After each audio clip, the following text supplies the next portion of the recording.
আচ্ছা, ভয়েস সম্ভবত একটু আসতে হবে, তুমি একটু ভলিউমটা বাড়ায় দেখিও। আমি তোমাকে দুইটা কোড দিয়ে একটু বোঝানোর চেষ্টা করবো ছোট্ট করে, হ্যাঁ।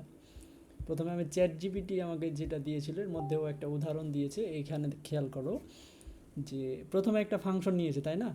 ফাংশনের প্যারামিটারে কিন্তু কল ব্যাক ফাংশনটা নিয়েছে এবং এর মধ্যে শুধুমাত্র কল ব্যাকের একটা অ্যানোনিমাস ফাংশন নিয়েছে, যেখানে কল ব্যাকের কোনো প্যারামিটার নাই, শুধুমাত্র কল ব্যাকটাকে নিয়েছে, মানে উদাহরণ দেওয়ার জন্য হালকাভাবে। এরপরে কি করেছে, আরও একটা ফাংশন নিয়েছে মাই কল ব্যাক নামের, যে ফাংশনটার মধ্যে একটা কনসোল দিয়েছে, আর কিছুই নাই। এইবার যখন প্রথমের যে ফাংশনটা আছে এটাকে আমি প্রিন্ট করব বা কল করব, তখন এইটার প্যারামিটারে আমি যে আরও একটা ফাংশনকে নিব এবং ওই ফাংশনটাকে কল করব আমার এই ফাংশনের মধ্যে, যার কারণে এই প্যারামিটারে আমি এই ফাংশনটার নাম নিয়েছি, রাইট?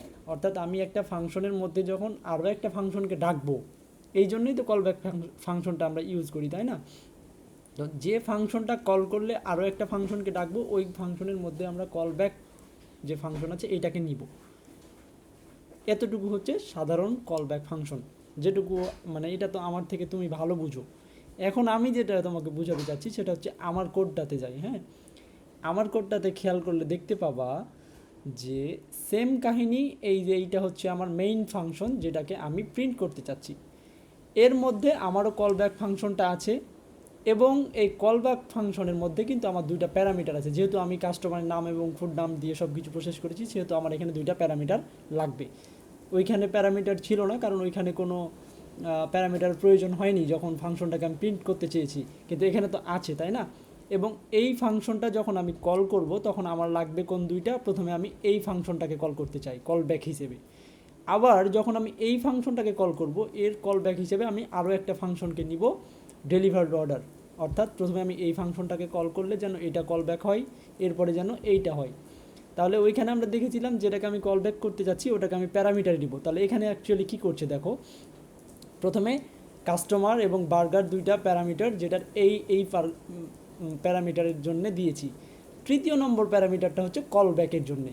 তো কল ব্যাকের যেহেতু ওইখানে অ্যানোনিমাস ছিল সেই জন্য ওইখানে প্যারামিটারে কিছু ছিল না, কিন্তু এখানে কিন্তু আমার অ্যানোনিমাস না, এখানে আমার দুইটা কল ব্যাকের দুইটা প্যারামিটার আছে, যার কারণে আমি কল ব্যাকের প্যারামিটার দুইটা এখানে নিয়েছি। এবং এইটা অ্যারো ফাংশন হিসেবে কল করব, যার কারণে অ্যারো এর ভিতরে ফাংশনের ভিতরে আমি বাকি যে ফাংশন দুইটা কল করতে চাই সেই দুইটাকে ডাকবো।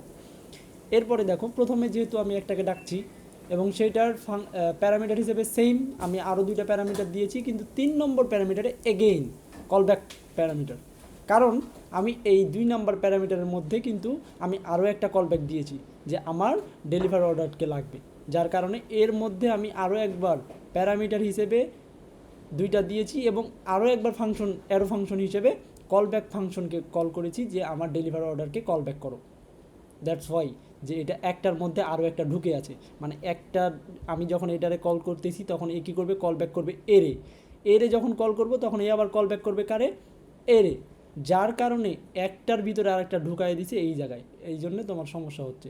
ভালোভাবে খেয়াল করলে দেখতে পাবো যে এটা অ্যারো ফাংশনের জন্য এইভাবে দিয়েছি, কিন্তু ফাংশনের মধ্যে আমি যখন একটা কল করেছি এই এই ফাংশনটারে কল করেছি কল ব্যাক হিসেবে, এর মধ্যে আবার আরও একটারে ডাকছে, এর মধ্যে অ্যারো ফাংশন, একটা অ্যারো ফাংশনের মধ্যে আরও একটা অ্যারো ফাংশনরে প্যারামিটার হিসেবে নিয়েছি শুধু।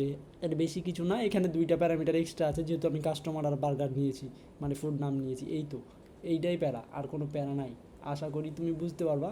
মনে হয় না যে বুঝতে পারবা, কারণ আমার বোঝার টেকনিক একরকম, তোমারটা অন্যরকম হতে পারে, কিন্তু মনে হয় যে এটা বুঝতে পারবা।